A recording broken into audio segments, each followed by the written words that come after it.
This version of the podcast is mixed in mono, but if you would like to listen in 5.1 surround sound, please visit ufocast.co.uk/prisoner for more details. This is episode 13, but we recorded it third back in December 2021. Hello and welcome to episode 13 of By Hook or By Crook, our Prisoner podcast. And tonight's guest, well actually no, hello, I'm Luke, and my co-host is, as ever, Michael. Yep. And our guest Same tonight, same as always. And my guest tonight, it gives me great pleasure to welcome my dad. Obviously, you're not all going to call him my dad because he's just my dad to me. His name's Alan. Hello, Dad. Hello. Hello, Alan. There you go. Good to be with you. Fantastic. So we are slightly short for time this evening because we've had some technical issues. So we're going to dive straight in with the usual interview. And Michael appears to have lost one of his earphones. Dad, so how and why did you get into The Prisoner? Well, I actually watched the original run of the series in 1967. I was only, I must have been 12 at the time. So my perspective initially is fairly limited. I didn't have any understanding of anything other than straightforward adventure stories. So I came to The Prisoner from having watched The Danger Man, the previous Danger Man episodes. And I remember seeing the advert for The Prisoner, I think, in the Radio Times, or the TV Times as it was then, and thinking, oh, that looks like another series of Danger Men. But then when I realised it was a different title, I was intrigued. And like most people at the time, I was intrigued from the first episode, I think. And it became one of those things you just had to watch every week. Had to watch it. And did you miss an episode at any point? Do you think you saw it all on original broadcast? I think I saw every episode, but I can't be sure now because I've seen all the episodes so many times afterwards that one's original memory is probably not that reliable. But I certainly know that I saw the first episode live, and I definitely saw the last episode live because the whole country was eagerly waiting for this denouement, which obviously, as everybody knows, turned out to be an absolute, complete and utter surprise and bafflement and all that kind of stuff. Okay. Well, so we're hoping that some of our listeners will be watching The Prisoner for the first time. So we can't go into spoilers. Okay, fine. In terms of particulars of Fallout. But, it generally were you satisfied with how the series panned out? Given that you started off thinking, oh, this is more Danger Man, and then it was something completely different. You were 12. And you were 12, yes. Well, I think you were 13 by the time it finished. Did it make any sense to you at all, or were you disappointed with how it ended I up? was basically disappointed. Right. I didn't think about ringing into ITV saying, what's all this nonsense? But I think it was just so baffling that I didn't really think it rounded the series off. I mean, what I was expecting, I don't know. But I don't think I was expecting what happened. What happened? Okay. No. And because you were watching on original broadcast in the UK in the late 60s, although it was made in colour, and we can now obviously enjoy it in glorious high-def Blu-ray, I think you've got the DVD box set, but you would have originally watched this in black and white. Do you recall how different a series it was in black and white? Or again, having watched it since in colour, has that sort of wiped away that? Because to me, it's such a colourful series. I think because black and white was the norm, I don't think you thought about it very much. I mean, I was aware that the Americans could watch black and colour television, and for some reason we were behind them in the colour television stakes. But it was so normal that there's nothing to think about. It was black and white, and that was it. Everything was black and white. And you didn't get colour until the 70s, I believe. Or you didn't see colour until I didn't see colour television until my uncle got a colour television and my auntie got a colour television. But they were so expensive that very few people could afford the thing. So our first colour television was in 1989, 3 years after you were born. 5 years after I was born, Dad. Sorry, 5 years. Yes. The girls were 3 in 1980. Sorry, yes. Anyway, yes. 5 years after you were born, yes. Yes. So I remember black and white telly. Just about. We had a black and white TV, and my grandma had a colour one, and her colour TV was from Radio Rentals. So that's how, it wasn't exactly affordable, but you could pay every week. So, yeah. So that was you, aged sort of 12, 13, encountering this bizarre show. How did you revisit it later in life, and why, I suppose? Why did you keep coming back to it? Well, I think the next time I watched it was when, for some reason, your brother John got some videos, I think. Is that right? Well, John started collecting them, but my recollection is that you had seen some repeats on Channel 4. Because I remember there was definitely a point where you were taping it off the telly. And I think that you might have then, like you did with Thunderbirds, where you were like, when Thunderbirds came back on, you were like, "Hey kids, this is a thing from my childhood. You should watch this." And obviously we did, and we followed you in that. I suspect that was where it started. That's my recollection anyway. But well, yes. I can't, because I've had the DVDs now for quite a long time. I can't remember how it started that we started to revisit the thing, but that must have been quite a long time after the first broadcast. So I think I was probably surprised about every episode, apart from the last one. Right. Which still stuck in my... Well, I think the last 2 episodes stuck in my mind. Everything else was reasonably hazy until it was brought back to life through watching it again. Yeah. Well, I mean, my recollection, and I shared this at the beginning of this series of podcasts, was that in describing what the series was, you basically spoiled the big reveal from the final episode. Oh dear. No, it's fine. It's fine. I don't mind, because I don't think that massively impinges on my enjoyment of the show. But I think you were like, it's this show about da da da da, and this happens da da da da.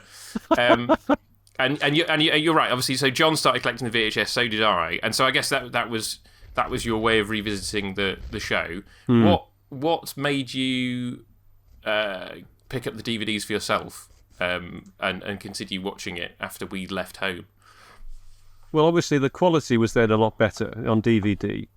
And I just, having seen some of the episodes again, I just thought it was a fantastic show. There's nothing ever like The Prisoner I've ever seen since. It was one of those unique programs that that's why it's got this sort of cult status, I think. It is so unusual as to be irrepeatable. I mean, the so-called remake, I didn't rate that at all. It wasn't half as good as the original Prisoner. I don't think it could be. Yeah. Because I think McGowan is the person that everything hangs together around McGowan. Yes. And I always thought, even when he was in Danger Man, I thought he was I don't suppose I thought about people being great actors or anything, but he just had that kind of something about him that made you want to watch what he was in. Right. So before we get on to this week's episode, my final question for our guests is, what does The Prisoner mean to you? How do you interpret it? Because various people have put various spins on what's actually going on over the years. How do you interpret it? Do you interpret it, or do you just let it wash over you, I guess? I don't think I interpret it in the sense of having a one-to-one correspondence between the episodes and things about real life. I just think that the whole concept is just interesting. You've got this guy in this strange situation, and he's trying his best not to be sucked into it and fighting it wherever he can. As he says in one of the episodes, I'm going to find out who the warders are and who are the prisoners, and I'm going to come back and blow it up at some point. It's that kind of thing. It's again, because it's such an unusual series, it doesn't really have to mean anything. I think in the end, I keep watching the thing because it's got some interesting stories.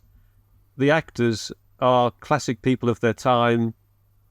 You've got Eric Portman, you've got Leo McKern, you've got Clifford Evans.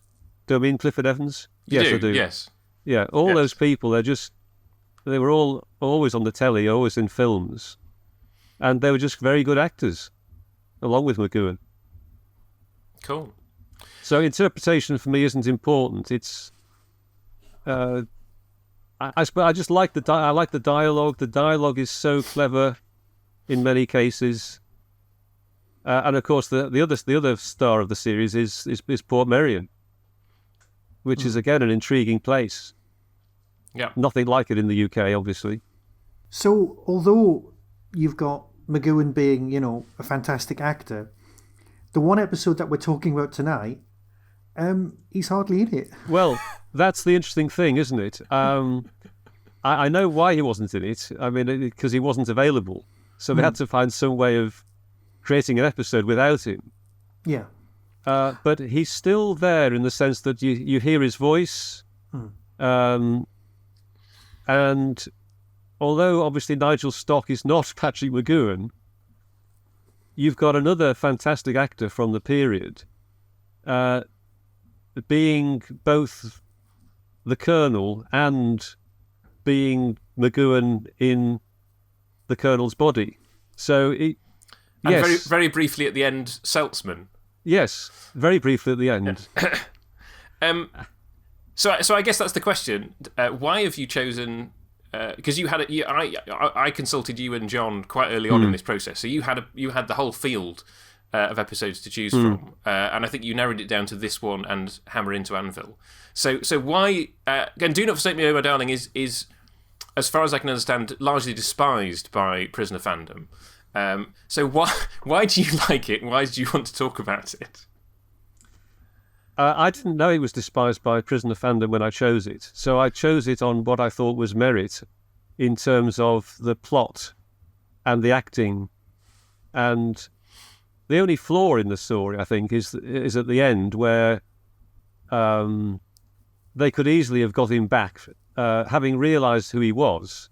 Yes. They could have got him. They could have flown the helicopter back and recaptured him, but that's a minor point. Yeah, I think. because they do that in other episodes. They do that all the time. In episode one, Yeah. the prisoner steals the helicopter. Yeah. It becomes a drone, remote control, turns around, comes back. Yeah, But so- Seltzman is on the helicopter. Yes. And see you, bye. Also, it occurred to me today, like if depending on which location for the village you go by, but if you assume it's somewhere in the middle of the Atlantic Ocean, then those helicopters aren't going to get you back to land anyway. They must fly you somewhere else before. Anyway, yes. So as far as the plotting goes, you think it hangs together as a sort of coherent story, and Yes, and Stock is a good stand-in for McGowan. Obviously, he's a totally different kind of actor, but I think one of the reasons I've chosen him because he was also the best Watson to Sherlock Holmes in the BBC television series of the time. Right. In my opinion, he's the best Watson bar none of all the Watsons I've seen. Right. Well, that's quite the claim. It is quite a claim, and other people would disagree with me, but he's that classic British actor. He could do all sorts of things, but he's in The Prisoner. He plays his part, I think, so well in all the scenes. With his fiancée, in confronting Danvers. Is it Danvers? He says, Yeah. He sort of dismisses Danvers as a bit of a buffoon, really, and a bit of a dodgy character. And then he goes off to Austria in the end, is it? To find Seltzman. Obviously, the sort of driving around in the car is a bit sort of it's very cardboardy. ITC, yeah. Yeah.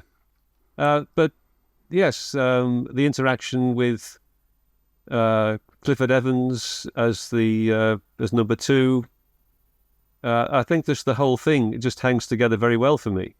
Do we know why this is despised by fandom in general? But the only thing that I can think it might be is that you've got the love interest with Janet, which you don't have in any other Prisoner episode, and she's never mentioned. There are no photographs, and it kind of contradicts the episode where he makes it home by himself. Chimes the Big Ben and all those. So is that probably why, or is it because McGowan's not in it? I mean, why would somebody not like this episode? I think, as regards the inconsistencies with other episodes, I mean, that's the whole problem. That's the biggest problem with The Prisoner. There are masses of inconsistencies between episodes as to who he is, what he's been doing, where the village is. It's somewhere in the Atlantic Ocean. It's somewhere in the Morocco, eastern. It's all sorts of places, but it's never consistent. Yeah. So I don't think inconsistency is a fault that's unique to this episode. Right. Well, one of the things I was going to ask is, because we know the real world reason for McGowan not being in it. We've got Ice Station Zebra being recorded, but there's a myth that goes around that he was making Ice Station Zebra in order to pay for the rest of the episodes to be made, so that all 17 could be finished. Oh, I see. But that just, physically, I can't see how that would ever work, because obviously the whole thing's being paid for by Lou Grade. But I had heard that myth being repeated time and time again. You're saying, oh yes, he had to finish off paying for it with his own money, and I'm thinking, really? That's an interesting story. I mean, I don't follow it. I don't follow the sort of websites too often. No, and I certainly hadn't heard that one. But no, I've been reading some very, very old books that I've been sort of collecting over the years, and for this I've finally cracked them open and gone, oh, I'll just have a bit of a read. So, I've been reading Alex Cox's guide, where this is the one episode that goes against his theory that the prisoner definitely wasn't a spy. He was a rocket engineer, because lots of other hints and things come up about him being an engineer and not particularly good at being a spy.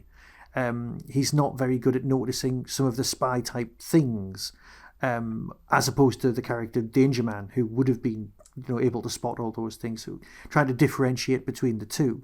Oh, okay. So that, but this episode blatantly makes him just go, nope, he's definitely a spy, and it is a bit. I must admit, the mind swap thing, given a different author, it could have ended up a lot like one of the episodes of The Avengers, like with Peel and Steed, where you've got your Russian agents who are inhabiting other people's bodies, kind of thing. It does have the feel of one of those slightly tongue-in-cheek weird science episodes of The Avengers. Yes, but here it's played very much straight.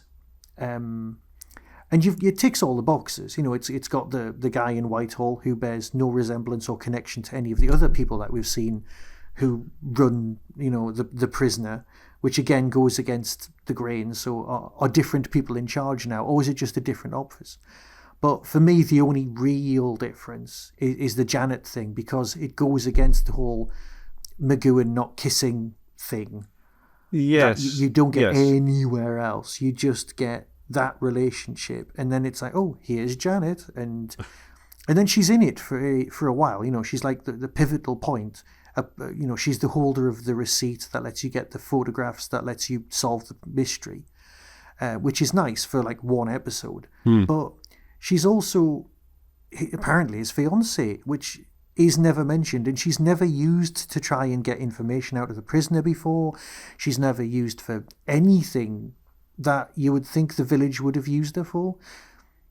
So it's curious. Maybe that's the reason it's disliked. I just haven't really been able to figure it out.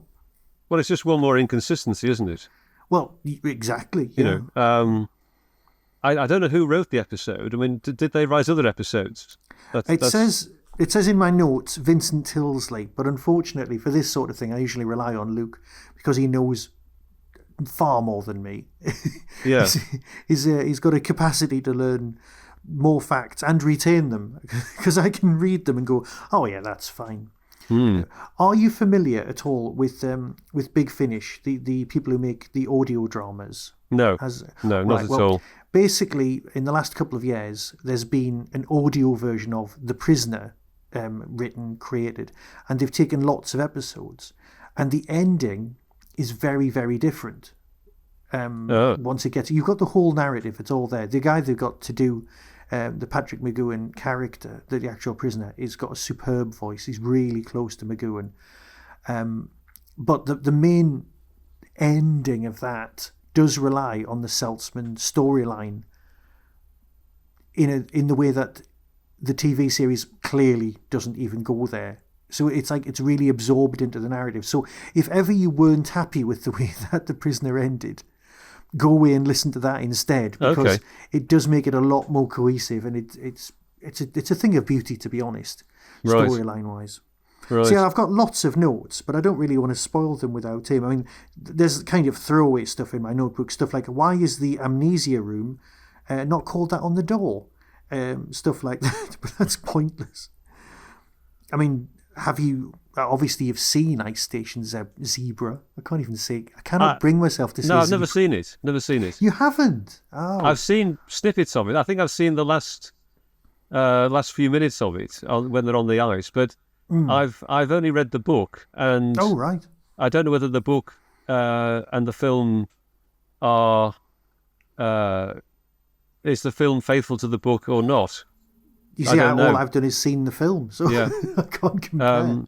I seem to recall people saying that the film sets were completely rubbish at Ice Station Zebra.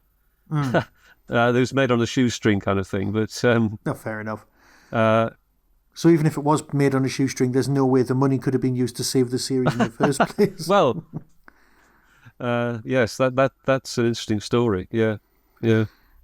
So this is part of what would have been the second series, although obviously we experienced them all as just the 17 episodes. And in the second series, there's a lot more stories that don't really take place in the village. You've got like The Girl Who Was Death, which is kind of a lot of stock footage and out and about. You've got the cowboy episode, and then you've got basically it all finishing off.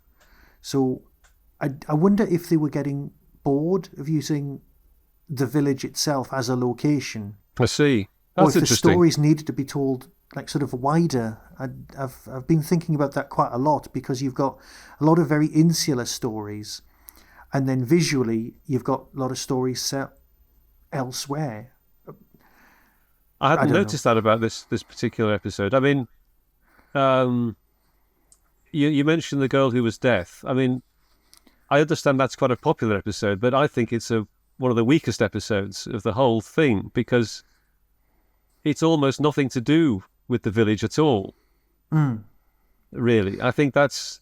Yeah, it's a cutaway episode in many respects. So this one's a lot more village-based, in the sense of the mission is being sent by number 2, and the colonel then gets to go on his little mission as number 6 and does the investigation. So I suppose, in a sense, although it's part of the whole not really set in the village set, that is the chunk of what would have been series 2. It's a lot more. Yeah, you're right, because The Girl Who Was Death is basically it's just one joke. The whole episode is just one twisted tale, which keeps you guessing all the way through. But this one is very much, we've got something to achieve. Here's how we're going to do it. We're going to swap bodies. One of my, you were saying about the plot holes, right? They're after Seltzman in order to use the process, but they've already got his machine. So what does he actually need him for? Is it to make another one? To reverse the process.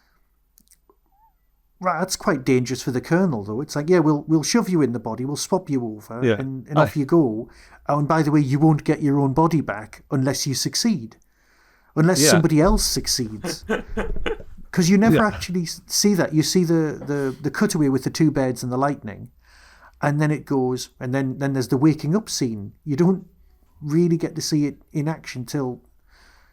I suppose you get to see the reversal, but yeah, it's I mean, again, these holes in the plot are...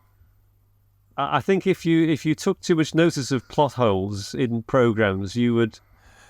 I think it's any kind of mystery drama or thing like that, whenever you do a post-mortem on it, I think you always find plot holes, because... Well, to be fair, we are Doctor Who fans as well, so that's basically our entire remit, is to go, yeah, but... on a monumental level. But I can see that. Yeah. Yeah. I mean, I'm just let me just interject here because I'm back and I've clearly missed 5-10 minutes of conversation. It sounds like you're getting on like a house on fire. I just left you with my dad, Michael. That's all right. And, no, it's fine. I am the conversation pixie. I will talk to anyone. Have we talked about how good Nigel Stock is or isn't at being No, Patrick we've McGowan? kept that one back. Oh, right, okay, because good. we thought that... But also, you're the person who knows who actors are. Now, I did spot Nigel Stock, and to be fair, I actually went, I do know him. I bet he was in Doctor Who. And I'll put my hand up. I came across the fact while I was doing my research. It was not something I came to off the top of my head. Yes, there are two others in the Spot the Doctor Who actor, but we will get to that later. Exactly, right. No, because the thing I want to talk about in this episode is the whole body swap thing. Mm-hmm. Specifically in this instance, but more generally, because it's a very well-worn trope. I don't know whether this was the first time you'd come across it, Dad, back in the 60s. I don't know. I mean, I may have come across it. But the as general... Michael was saying, there was lots of funny things in the Avengers, which had also surreal episodes. But whether they had a body swap, I wouldn't like to say. Because there is the question of... I'm going to throw this out there. Do you think that Nigel Stock does a good imitation of Patrick McGowan's physicality and mannerisms and all and speech, or not? No. I mean, I don't think that's the point. He couldn't. As I said, I think Nigel Stock and Patrick McGowan are quite diametrically opposed kind of actors, really. But he's supposed to be playing. He's supposed to be playing the body of a man with the mind of Number 6. So wouldn't you expect him to some extent to behave? I mean, this is the question I throw out there because often that seems to be the sort of how these things work. Well, he's clearly got the voice in his head is clearly Patrick McGowan's. Yes, and his handwriting is Patrick McGowan's. Well, is it though? Isn't it Nigel Stock's handwriting?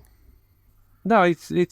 No. I know. As far as the story goes, it's Number 6's handwriting. But surely the person actually doing the writing is Nigel Stock. So clearly, canonically, Number 6's handwriting, whether he's in Patrick McGowan's body or Nigel Stock's body, looks like Nigel Stock's handwriting in the real world. Well, of course, yes.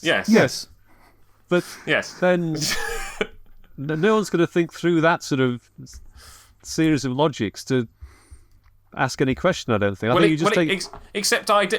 You do, yes. Well, so here's my thought, right? Because the way that body swaps tend to work is that they're judged based on how good the actor who's playing the body does at impersonating the person who's supposed to have jumped into them, if that makes sense. Got you, yeah. Right. I've just seen episode 2 of the latest season of What We Do in the Shadows, where the main vampire character is actually he's playing 4 people in the same episode who are all disguised as him. Right. And he has to do the voice and the mannerisms of all the people. Exactly. And he manages to pull off 2 of them really, really well. Yeah. So I get that, and himself.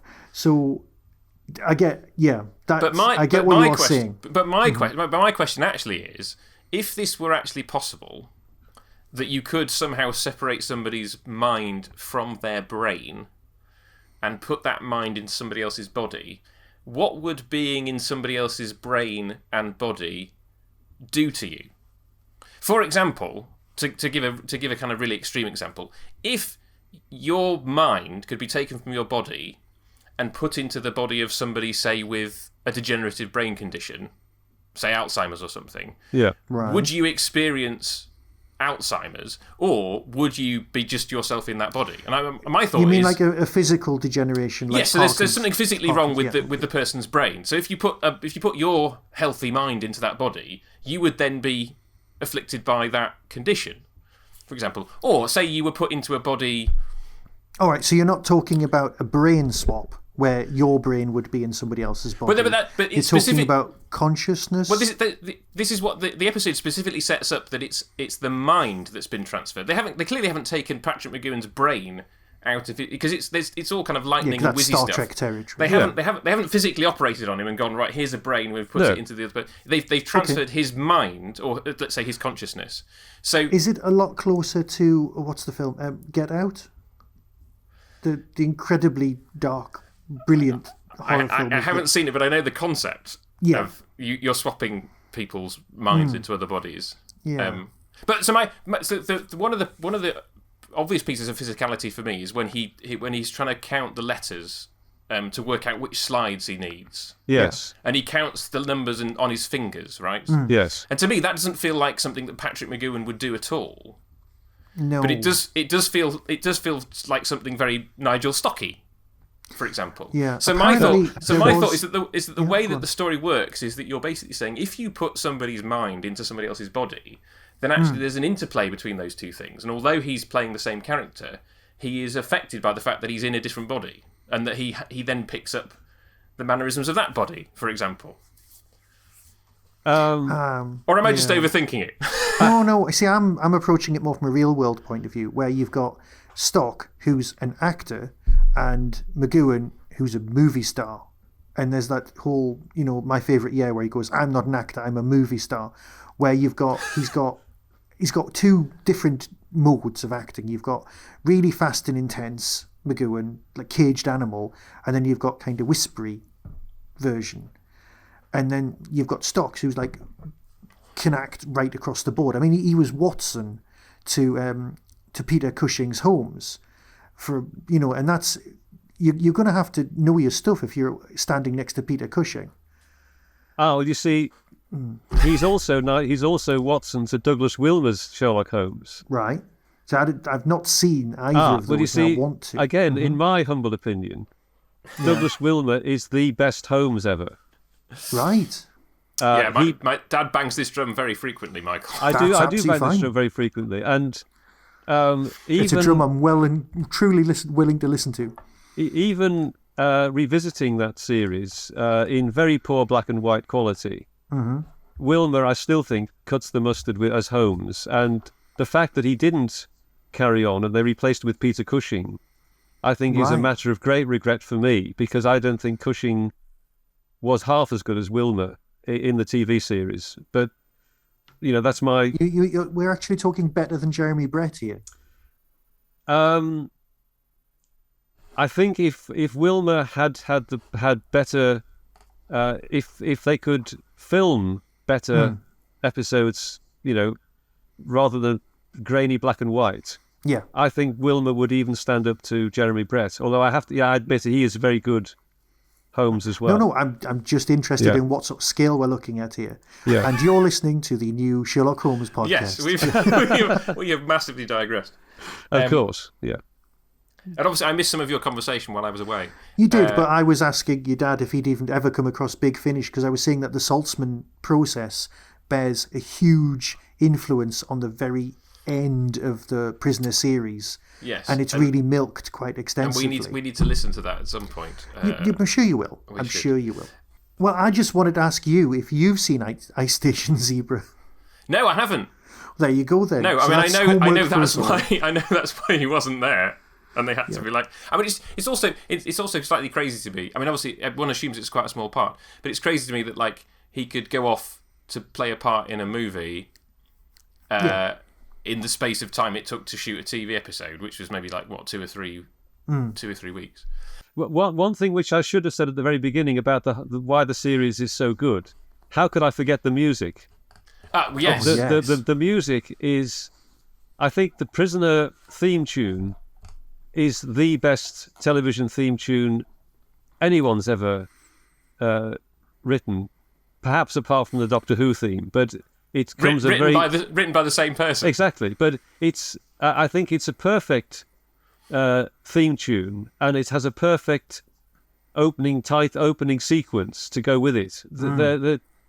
I think I've said this before, but if I was able to play a scene of anything, either television series or film, and I could take part in it, I would be the prisoner walking down the dark corridor, opening the doors and banging my fist on the table and this letter of resignation going down on the table and the coffee cup going everywhere.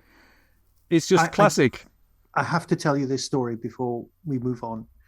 My best friend, Andy, huge Prisoner fan, and he told me this. Now, I always like to believe that it's true. He went into his boss's office with a small tape recorder, put it on the desk, pressed play, then left the room. And then as the Prisoner theme music came on, he went back into the room and put his resignation on the table and then left the room with the music still playing. And that is apparently how he resigned from working at the DSS in North Shields. That is absolutely brilliant. And That's you know genius. what? It's what he told me. He said he'd always dreamed of doing it. And I just realised I've never shared that one with anyone. That's superb. And that is how you resign. That is just how you do it. Yeah. Listeners, do share similar stories if you have ever had the gall. The gall? Yes, the goal. Yes, to do that. Okay, so final thoughts, Dad, before we move on to spot the Doctor Who actor. Well, I'm quite happy to admit that there's so many plot holes in the story. I'm glad to admit that Nigel Stock doesn't look like, or doesn't even remotely behave like Patrick McGowan. But I still play the episode probably more frequently than most other episodes, because it's just, for me, it's one of those things that is very appealing. I mean, I don't think we didn't. There's one thing we didn't talk about at the beginning, which I've forgotten. But it'll come back after we've finished. So I've basically finished my. We can always record an addendum at some point. Yes, yes. Any final thoughts, Michael, before we move on? You know what? I don't know why it's universally disliked. That was one of the things we were discussing while you were away. We were trying to figure out what it was that puts people's backs out, because apparently, it's well shot, it's very well edited. Apparently, McGowan went back and did some more edits, and arguably that's where some of the stuff where Stock was looking a bit more McGowan was removed, but we'll never know. So we just don't know why. Is it because it goes against so many other things that are part of the canon? I just can't work out why it's disliked, because it's a perfectly decent episode with a perfectly good plot. Yes, it's Doctor Light, it's Prisoner Light, but that just brought out some decent writing and some great performances. So I've got no real issues. Yeah, I mean, I enjoy it too. I suspect it's probably because it's not in the village that people don't like it. That it's and obviously the girl who was deaf, as we said, the girl who was deaf, living in harmony to some extent, are not in the village too. But we will talk about those in the coming weeks.